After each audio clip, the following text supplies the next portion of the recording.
Welcome back, gamers, to another episode of the Slowrun Cast. I'm your host, the Iraqi Balboa, joined by my friend and co-host, Durwin Luke, or as I prefer to call him, the Durwinator.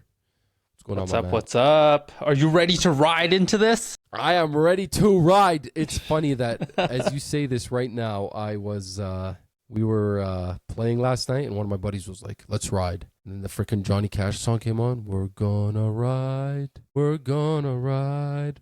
Ride like the one-eyed Jack, a diamond with the devil close behind. So that was playing in my head, bro. That's right, guys. You guessed it. We are talking about the biggest game of January, Highguard. Yeah. I don't know if big is a good thing or a bad thing here, but we'll get into it. The most controversial game of January, for sure. Yeah. Usually January doesn't have a lot of games anywhere for there to even be a controversial one, but yeah.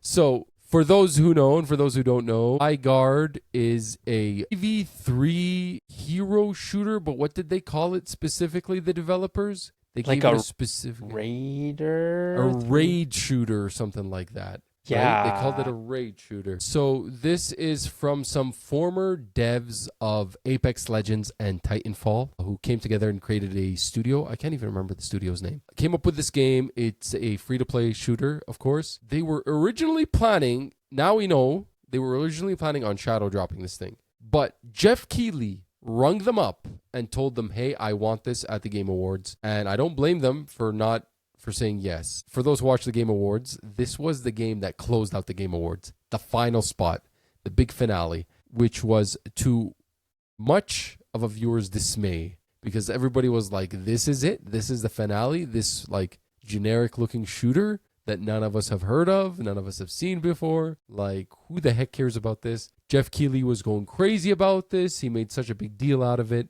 And then since then, it just got hate up until the release date. You know, Jeff Keighley came back posting like, did you see him post that like Jurassic Park? Yeah, with John Hammond. Yeah. Yeah, in like, 48 hours, you will be eating your words or whatever. Yeah, and then it's like, that's not even what happens in the movie, right? Yeah. Yeah, so game comes out, big concurrent player. When it first drops, about 98,000, but the numbers tank immediately. By like midweek, it was at like 8,000, and then it actually climbed back up on the weekend, so it's sitting at like the 15,000 mark for concurrent players. Yeah, it's 9,800 right now. Yeah, Sunday night probably going in out of the weekend, so I can imagine it's dropping. Yeah, so anyway, everybody hated on it. It was getting review bombed on Steam and Metacritic, but we thought we'd give it a try. So me and you played on Monday, and the day it came out, and I have played every single game since, with I believe the exception of, I think it was like Friday or night or something that I didn't play. I'm going to let you give us your 2 cents, and then I'm going to give you my 2 cents, because I think we're going to be a little bit conflicting here. Yeah, I mean, I did play the Monday with you, and then I also played a little bit myself, like without a party, for like maybe like another hour or two. And okay. I mean, I really hated it the first day when I was playing with you. I think maybe because we were paired in a party of 3, it matched us with potentially other parties of 3.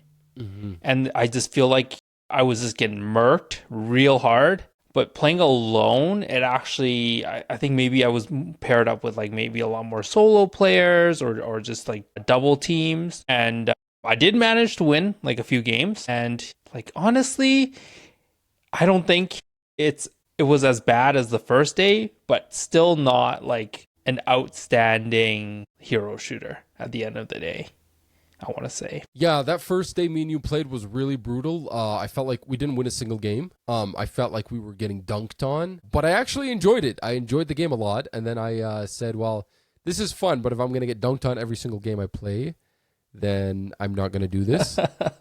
But every other night since then, I've started to get wins. I've started to get the hang of it. I've started to get better at the game. I started to get kills. So I've kind of got the groove. Yeah, we're winning a little bit more. But do you know now that they actually released a 5v5 version?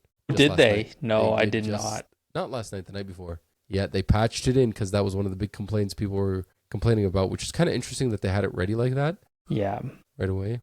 Well, just to put into perspective, you first start with like reinforcing your base. Then you go to the looting section of the game. The second stage. And then it's like kind of the capture the flag, but it's really, really quick, to be honest. And then becomes the attack or defense, depending on if you win or not, the previous capture the flag. So a lot of people, and myself included, thought that EV3, when you were doing like the capture the flag part and the looting part, was just empty. And I think you are correct. I think it is, when you're doing 3v3 looting, it is less tense. There's a lot of loot to go by everyone. You don't encounter people as much. Capture the flag part, where you're supposed to take the shield breaker back to the enemy base, is also more empty. And I think both of those are funner when it's 5. However, the base rating is the problem. I think that's supposed to be a 3v3. Yes. The 5v5 on the base rating. Yeah, so that was what my next leading question was, is how did 5 feel when you're doing the base rating? Yeah, so it's hectic. It almost feels like you can't do any strategy. It feels like you can't think fast. You can't like try to outsmart. You can't really try to carry and kill 2-3 guys, because there's a lot of guys. It's also harder to defend too, which is like, because like last game we actually lost when we had already killed all their lives, and 5 of them were alive and they were able to defuse 2 bombs. So here's the thing. I think the issue with the 5v5 is, yes, the base is a lot smaller, but where they spawn and them reaching your base is also super, super quick. Like, I think for 3v3 it worked because there was only that however many people respawning, but with 5, there's just so many people respawning. The spawn point to the targets are just like basically a small walk away, right? Like the walls won't do enough to really hinder people. When you have, So just a little bit backtrack. In the first stage of the game, you are reinforcing your base, right? Really, it's a very simple stage, right? You just have like this item that they give you. You can buy that item later on in the game from vendors. I almost never do. And I feel like nobody ever does in the game. It's just like a weird stage that lasts for about a minute or two, where you reinforce with these items they give you, and then you just pick the loadout that you want. The reinforcement on a 5, because there's more people, like the bases you go into are like way more like well protected. So you're like less likely to find a wall that they forgot to reinforce that you can just breach. That's the one thing I noticed on 5 versus 3v3. Right? Yeah. And then on the looting, you go out, you loot, it's a little bit more hectic. You're more likely to get into a gunfight. Yeah.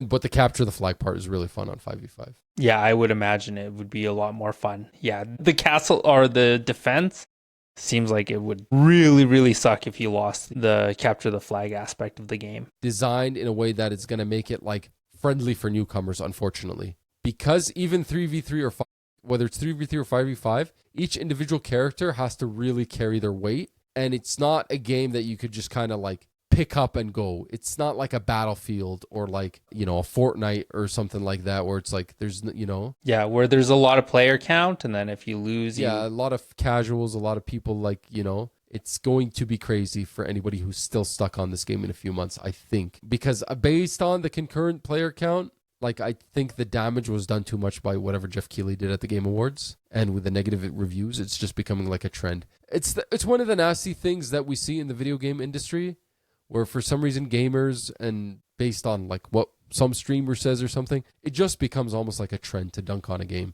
To just like hate on a game and be like, within the mainstream. So unfortunately, this game suffered from that. I'm not really sure that last spot in the Game Awards did any good for them. I think if they were just somewhere in the middle, that would have been good. Yeah, it was a generous like gesture by Jeff Keighley, but ultimately he really, really botched that. Yeah. However, I do feel that it did give the game a bit of a boost in terms of initial player count. To some extent, yes. Right? Yeah. But the big thing is not like the initial player count. It's the regulars that will continue spending money on your product. They're not a big studio either, so it's not like they have a lot of overhead to cover, but still, this is a free-to-play game, and you want people to spend microtransactions in it. Yeah. And from what I saw, there isn't really anything interesting. Yeah. Yeah, that's what I wanted to lead into. It seemed like the initial offering for cosmetics was pretty lackluster. Like, they gave you the free battle pass or whatever, and then I took a brief look into like some of the other cosmetics that you could buy with actual like money. money converted into in-game currency, and honestly none of them really stood out to me in terms of something I wanted for these characters. Yeah, I think the peripheries of this game needed more time to cook. There's no like, well, I don't know, they had a big season plan, but I'm not really sure. Like, there's no like battle pass, there's no like crazy cosmetics in the store, there's no like cool progression. There's really no progression in this game, any meaningful progression. There's no like, like I've just been playing Arc Raiders recently. Arc Raiders, you have like your skill tree. You get progression like that. There's like multiple mini little things in Arc Raiders where you're getting progression every time you go in and out. This game doesn't have any of that. It almost feels like a Halo Infinite, to be honest with you, right? For by the way, from my perspective, that's not a problem at all. I don't care. I actually don't give two dams. I am a millennial. I am like used to like playing multiplayer games on like, I don't know, an original Xbox where there's no like live updates or whatever for the game. Like it is what it is. That is the game, Everybody uses the same loadout. Nobody gets any like different. Yeah, I don't care about that, but I understand for something to thrive in this marketplace, for a game to become profitable, if it is free to play, it has to focus on that thing. It has to have things that force people to buy, like a battle pass, cosmetics, whatever it may be, and people need to constantly be wanting to come back to the game, and sometimes in order to do that you need to have some level of like a progression loop. You know what I mean? Like, it is not like Call of Duty where you're leveling up and then there's like in-game unlocks. Oh, I unlock this rifle or unlock everything. Every weapon in the game is available to you right away. Every character, every operator is available to you right away. So again, I like this, but I understand that this is not financially feasible for the company, which is what it feels. Also, there's not a lot of game modes. It's the 3v3, 5v5. There's no other variation. I think this game could have used a game mode or two additional. Yeah, and I'm sure that's coming. I think they really wanted to really just lock in this particular game mode, especially it being like the new style of gameplay that they want to introduce everyone to. Yeah. Going back to like people suffering from this. It's also really weird that this game didn't come out with any sort of ranked mode. It says that it's coming.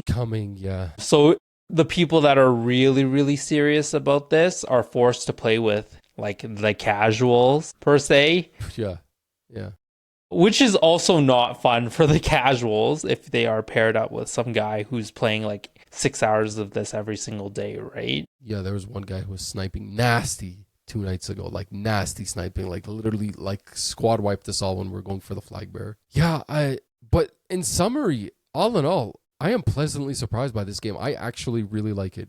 I really like it, and I'm really sad because I don't think it's going to be around forever. I don't think it's going to retain its concurrent player count. I think a good scenario is it maintains a healthy player count where it's worth them keeping the game alive. Like something like a 3,000 player count or something like that, a 5,000 player count. Will keep the game going even if it's whatever. It's sad, but it is what it is. Maybe I don't know if it might be too late, because sometimes it just depends on how you release. Even if they do all the content updates of the world and actually fix all the stuff that we're talking about. Yeah. Yeah. I think you might like this game more than me. I just think it's all right. I find that Overwatch is still funner in my experience. And like, I don't know, they do have some things that I do enjoy. I do like the quickness of the mount. I guess we didn't talk about that. Like, when you actually go out into the world and you leave your base, you have a mount. You have like a horse that you ride on to cover like long distance, and it actually feels really good. Yes. It, however, does suck when your mount dies. Yeah, you could get your mount shot. It's a major disadvantage. And also when you fall off the mount from the death, you're basically like a sitting duck for a split second as well. Yeah, we're shooting people's horses all the time. Yeah, I found that strategy to be actually quite useful when they got the shield. You kill the mount real quick, and then they're forced to wait for their mount to respawn, and then they're basically sitting ducks if their teammates aren't there, right? And again, like I don't care for these characters that they're trying to push. Yeah, that's one thing I do want to bring. I think the art style of this game does not do it any service. It feels very uninspired. It feels very generic looking, very uninspired. Does not interest at all. You know what I mean? And for some people that doesn't matter too much. For me, I'm really sensitive to that. Yeah. So yeah, the character style isn't the coolest, but I find the map style to be worse than the character style. Yeah. all the maps look the same. They don't really highlight which map you're actually playing. They kind of hide it to the right hand corner. I don't know if you noticed that. I didn't but notice like that. No, but the name I of the map that you're playing is like very just kind of, oh, you're playing this map, but it's in the right hand corner while you're selecting your base design that you want. And I was just also like, don't understand the base selection. Like, what's the point of this base versus that base? yeah, maybe because like we haven't like deep dived enough to like be like, oh, like in this map you actually want this one because of the certain way that you're playing. But realistically, to me, it feels like it's got a 180 arc of what people can walk into. So like, does it really matter if this hallway is aligned a little bit different? I don't know. It doesn't. And then they recommend a base to you. I don't. Yeah, it's really weird. But yeah, like map design wise, like I just wish there was something like majorly different. Like where's like the volcano map that you can like potentially there's like a world event in the map that would be really cool. Yeah, like just like a random world event, or like when the shield breaker like spawns the first time, something happens, and then the second time the world like gets even more unstable, right? It just changes a little bit. That would be really cool. Yeah, it would be. And I think it would add to the experience, but yeah, just as is maps right now, like the maps just feel like all the same to me. And the mounts, you have different choices of mounts, like a panther and a bear. And yeah, but I don't think there was any speed difference or anything. No, they're to them. Exactly the same. There's just skins. There's no stat associated with any of them. Yeah, I think that might be like a missed opportunity as well. But yeah, again, I think the game just needed to bake a little bit longer, and I think it maybe could have benefited from an open beta or closed beta. I don't know. Mm-hmm. Instead of a Jeff Keighley saying this game is great, you could have sent some people to go play it at your studios. I mean, some people previewed it, but the previews like dropped the day the game came out. Yeah, and I was reading that like the people that were actually invited were like kind of softball. Like they were gonna give it a decent review no matter what type of people. Says the people that were gonna hate no matter what. Yeah, but like they didn't get like people that actually were playing like competitive games for a living to like review it, right? Yeah, but yeah, I don't know. And like more hardball, like more critical critics that are willing to give a low score. Why would you do that though, from a business standpoint? I don't know, but because if you actually impress those people, then it actually will look good. Versus like you, like I don't think you're gonna impress those people. I think those people were gonna get the views from hating on the game more than anything. Yeah, I don't know. It just the circumstances. Softball reviewers because we're saying good things about this game right now. No, I think we're pretty fair. There's definitely things about this game that do need a lot of improvement, but is it the worst game? Is this equivalent to a Mind's Eye? Absolutely not. No, not at I all. would much rather play this than like 4 hours of Mind's Eye, right? Yeah, no, for sure. Was this Concord? I don't think so. Yeah. I didn't play Concord, so I can't I don't think anybody did though, to be honest with you. Yeah, it was I'm talking out of my... It was there and gone in a blink of an eye. Yeah. I think by the time that you even secured your copy, it was going down. Well, that's why I secured my copy. I only bought a copy of Concord physical copy because they said that they were pulling from the shelves and stuff.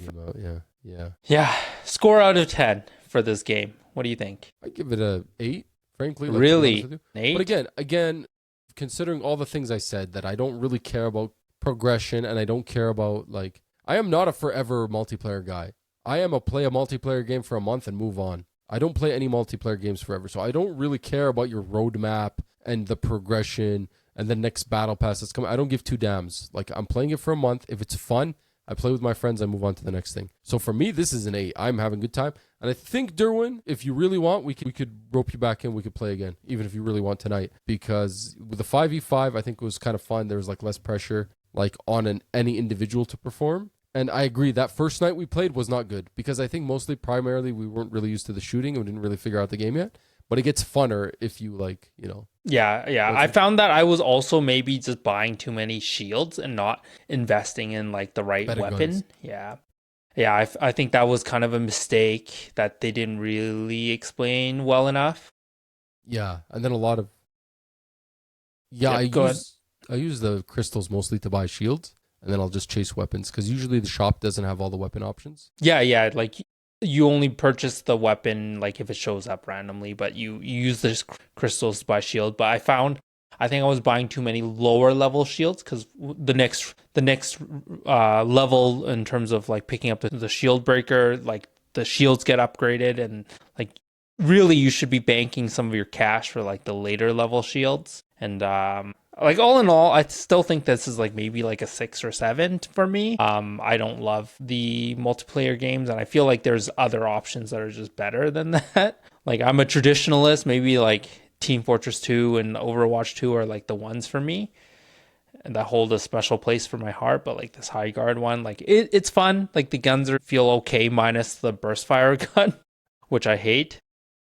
Fire gun, I agree. But I think I figured it out last night, and I was sniping kids with it. Like, I feel like for some reason, if you take off the scope and you just turn it into an iron sight, it was smoking kids. Like, I actually really enjoyed the burst last night. But I agree, it was like one of the more terrible guns, but actually, at a long range distance, if you go headshots, you could rip kids. Yeah.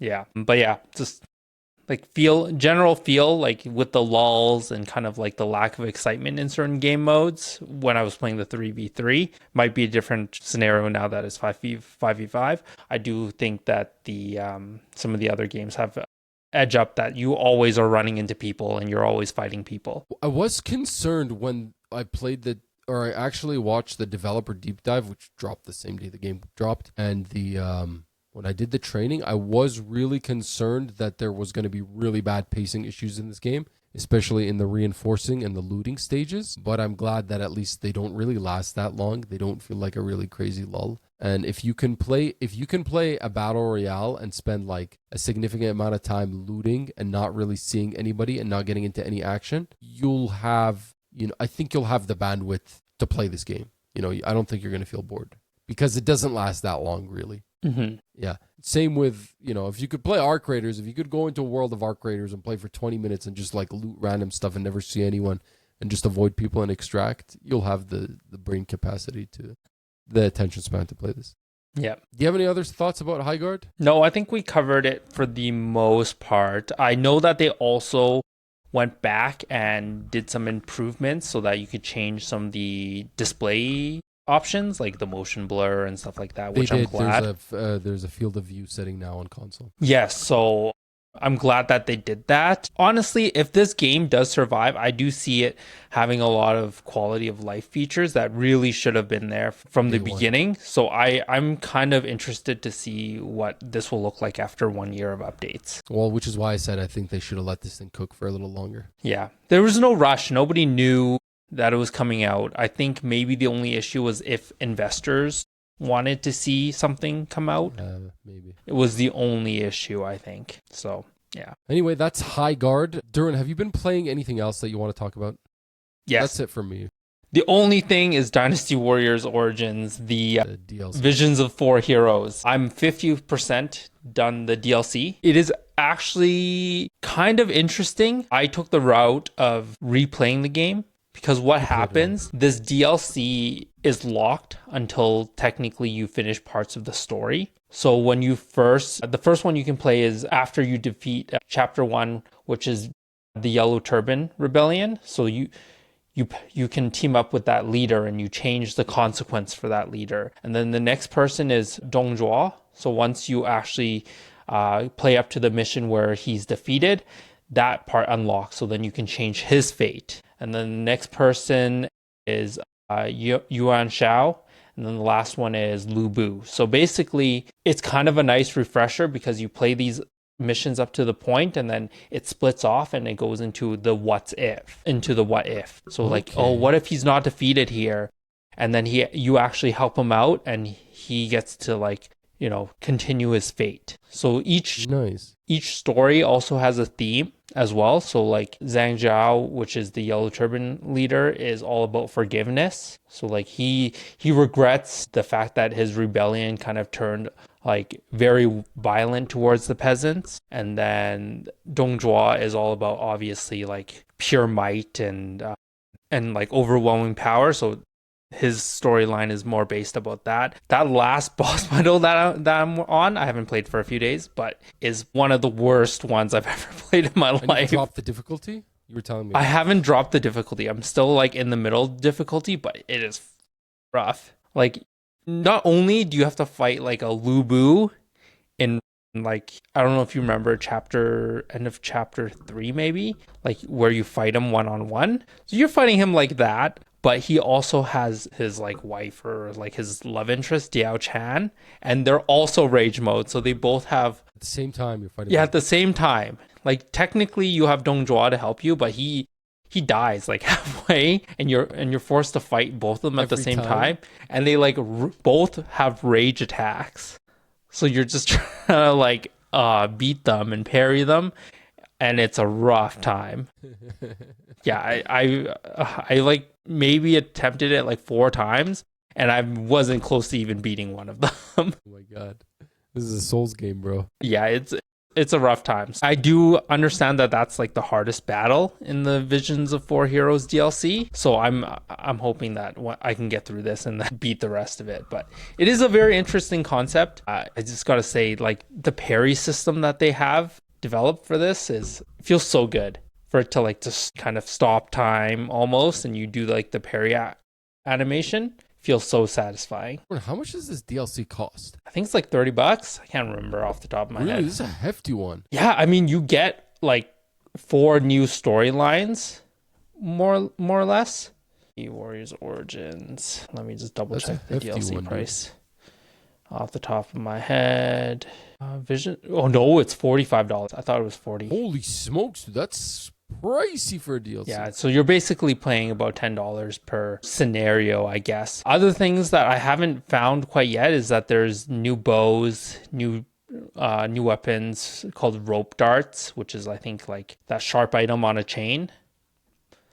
Oh yeah, I saw that in the trailer. Yeah. So I don't know. I still think it's a fun time. Maybe get it on sale if you're interested in it. But man, Dynasty Warriors still slaps. Like deja vu to like January of last year, and I was raving about this game. Yeah.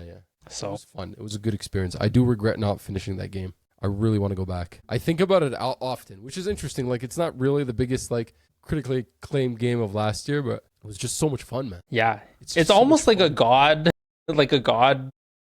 game, because you are like the most OP warrior on the field, and you just run around like decimating these warriors to help the story progress. It's actually fun. But yeah, they're hard. Like I had to beat Zhang Zhao again, and like the first time he like schooled me again, I was like, damn, I forget how to play this game. And then the especially later on, the strategy you have to employ when you attack like a big castle or something like that. You can't just like run down the middle. You got to like think like where your allies are, where your troops are, what's the best way to crisscross over to help support them, because you will like run out of friends. You know what I mean? Yes, they do slowly die on you, and then it gets to a point where if they overwhelm your leader, because it's not when you die, because when you die the game like restarts, but if your NPC also dies, then you have to like restart the battlefield.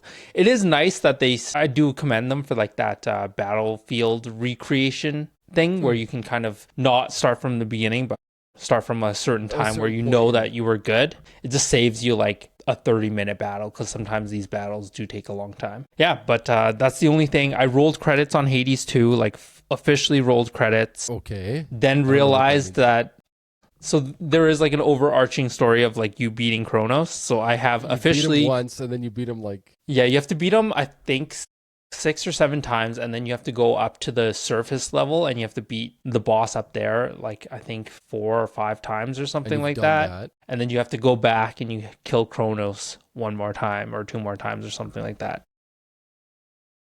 So yeah, all of that is done, and then what happens is that technically you are not done. There is a secret ending for you to find out. So I am still not done that bubble. I have yet to fully I'm never gonna go back to this game. You literally killed it for me. You destroyed it.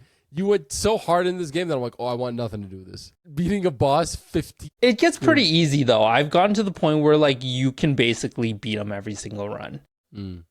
Unless you really mess up your build, like you can beat them no problem. Every single run. I'm probably gonna eventually get the secret endings. I don't know if that changes your mind, but yeah, this game I like love. I know you do. It is dear and true, and it deserves that spot in 2025, my best video games. Yeah. Anything else? No, those are the only two things. I've been playing more Elden Ring Night Rain. Dude, this freaking DLC. I don't even remember what the DLC is called. Elden Ring Night Rain DLC. Let me search it up. Man, holy smokes. Has it been a lot of work. It has gave us a run for our money. Yeah, it's called the Forsaken Hollows. I mean, I've talked about it on the show before how, it's like a new map. I feel like we finally learned this new map. We can finally make it to the final boss, but even that's not guaranteed. Sometimes we're still getting smoked on the day 2 boss, or we get caught in the storm and we lose a few levels or whatever. But it is just hectic, man. And Mog is a pain in the butt for a day 2 boss to get. And then, the final day 3 boss, he's horrendous. It's like 7 sisters. You have to fight like 7 of them, and then they die and they come back again and die, come back again. We still haven't beat that, but we're getting there. We'll get there eventually. But man, has it given me a run for my money, that Elden Ring Night Rain. I cannot. Like, this DLC probably put another like 20 hours in. We still haven't beat. It's 2 bosses, right? But it's a whole new map. It feels like you're learning the game from scratch when we had already done all this work to like learn the base game. And this map, dude, it's like vertical. It's crazy. It's crazy work. Like the verticality, the secrets in it, the way it all connects is such a mind bender. Like, I can't explain it unless you play it. But it's still fun. It's still fun. Still fun. If they made a new DLC that did the same thing, like added 2 bosses and then a whole different map, I think I'd be. You playing it? I mean, I said to my friends, I'm like, listen, guys, like, it's February 1st. Like, Neo 3 comes out at the end of the week. Then the week after that, there's some other games coming out. I'm pretty much running out of time to like play anything else. Like, I'm gonna shift my focus to some other things.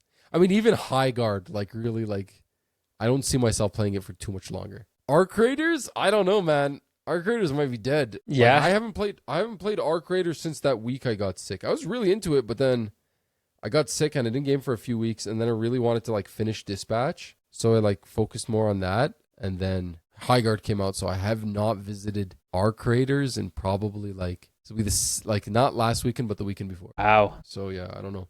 Another game put to rest. That is reviews. Multiplayer. Lots of reviews we need to do, man. It's kind of like that little bit of a loo that we had in December, January, where we had some free time to play whatever we wanted. It's kind of gone now. I mean, February is like a packed month. Packed, man. It is packed. Anyway, Durwin, I think that's it from us. That is our Highguard review / Dynasty Warriors Origins review / update on Elden Ring Night Rain and Hades 2. Thanks for joining us. I hope you enjoyed what you were listening to. Leave us a like, subscribe, ring the bell. Right now, Durwin's trying to figure out what's wrong with our podcast format, or our podcast on Spotify. The episodes are kind of behind. They haven't been uploaded on Spotify. So if you want to stay up to date, do watch the YouTube. But then if you are on Spotify and you haven't seen an episode upload, how are you seeing this? Who knows?